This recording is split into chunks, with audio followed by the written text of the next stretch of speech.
থাকবে এটা আমরা এখন শিওর না, এবং সরকার কি হয় আমরা জানি না। যখন সেনাবাহিনী সহ 3 বাহিনীর সাথে বার্গেনিং হয়, সেখানেও আসিফ একটা বোল্ড ভূমিকা পালন করছে। এবং আরেকটা যেটা মজার ঘটনা ঘটছে যে আন্দোলনের পুরো সময়ে আমাদের মধ্যে একটা ছিল যে আন্দোলনে আমাদের ওইভাবে কোনো নেতৃত্ব আমরা তুলবো না, আন্দোলনে এক এক সময়ে এক একজনকে আমরা সামনে রাখবো, পরে সময়ের প্রয়োজনেই নেতৃত্ব আসলে তৈরি হয়ে যাবে যদি প্রয়োজন হয়। তো একটা টাইমে তো আমাকেই মিডিয়াগুলো ফেস করতে হয়েছে বা এখানে কর্মসূচিগুলো ঘোষণা করতে হয়েছে, কিন্তু আমি অনেক ইনফরমেশন থেকে বিচ্ছিন্ন থাকতাম, এমন একটা ইচ্ছা করেই থাকতাম। অনেকগুলো ইনফরমেশন বা সিদ্ধান্ত কিন্তু আসিফ, বাকের বা রিফাত ওদের পর্যায়ে থেকে যেত।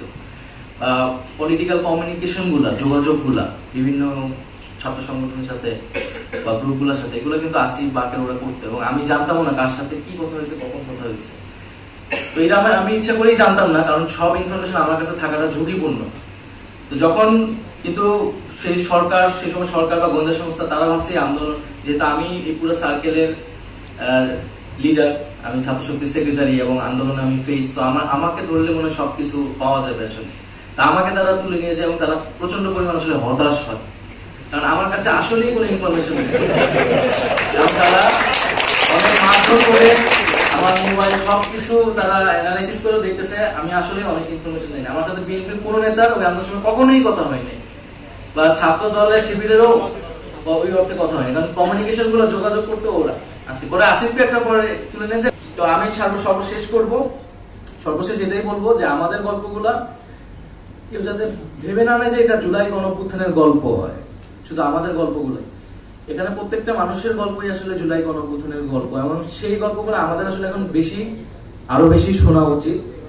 কারণ ফলে আমি এই জন্য বারবার এটা বলি, আমি যখন বলি এটা আমার গল্পটাই বলি, আসিফ যখন বলে আসিফের গল্পটাই বলে।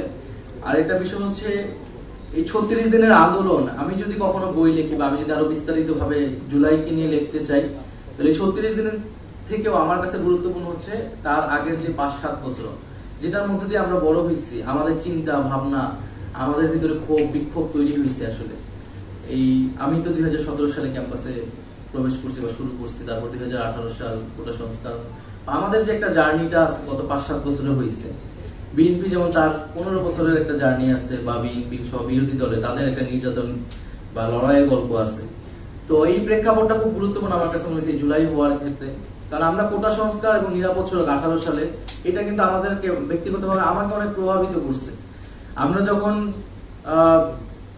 এই আন্দোলনটা শুরু করি, এই আন্দোলনটা কিন্তু অনেকটাই সেই আন্দোলনের মতো করেই নিরাপদ সড়ক বিভিন্ন জায়গায় ব্লকেট হয়েছে। তো ব্লকেটটা কিন্তু